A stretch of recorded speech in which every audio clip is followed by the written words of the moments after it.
Welcome to Colton High Screencasts. I'm your host, Mr. Dollins. The greatest benefit to living in this digital era, no matter what you are, teacher, student, or parent, is how accessible everything is now. Not only is pretty much every piece of information you might need at your fingertips, the classroom itself is no longer confined to four walls and a textbook. It used to be that if you were to do your homework, you would need to make sure you have your binder, your notes, and anything else required to get the job done. Well, thankfully, those days are done. Now, we have content management platforms that literally make those necessities things of the past. Google Classroom, Seesaw, Class Dojo, and plenty of others now fill the need of sharing assignments, notes, announcements, and links to necessary resources. One of the platforms we use in our district is PowerSchool. PowerSchool allows teachers to create websites that provide you and your students access to everything necessary to be successful in a class.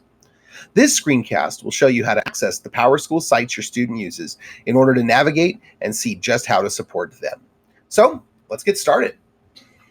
Unless your school district has loaded all parents' emails into their system, the only way you will be able to access your student's PowerSchool page is via using your student's account. At the end of this screencast, we'll talk about setting boundaries with your child that will build and strengthen the trust between you. In the meantime, the best way to log into your student account is through ClassLink. To get to your child's ClassLink account, start on the school website. Click the Let's Go drop-down menu from the upper right-hand corner of the window and select ClassLink. You can sign into Google through the single sign-on. The single sign-on will ask you to choose an account.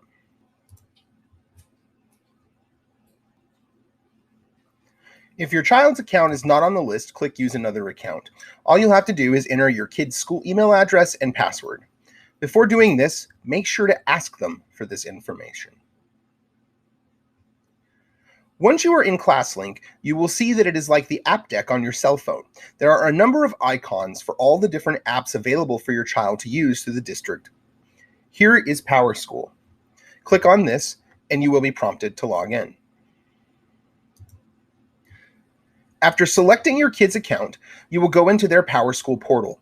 The portal is where you will see their classes, weekly agenda, recent activity, and announcements.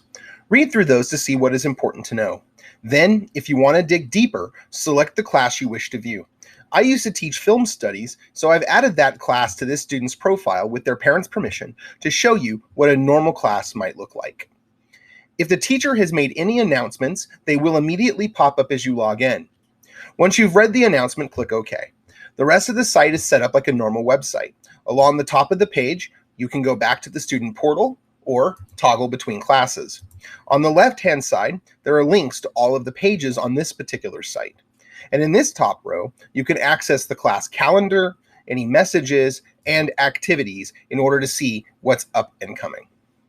One of the great features of this PowerSchool page is that since it is more like a traditional website, teachers often put up content in addition to activities. So if you're looking to support your student with their learning, look for information, links, and videos that might help you with this. Last, but certainly not least, let's talk about setting good sharing boundaries with our kids. Even though this is a school account, accessing anything belonging to your child has the potential of causing conflict, especially with teenagers who are trying to assert their independence and autonomy. So in order to build trust over matters of privacy, here are 3 norms you should consider setting with your child before asking them to hand over their login information. Number 1, set and share a schedule for when you plan to look at their account.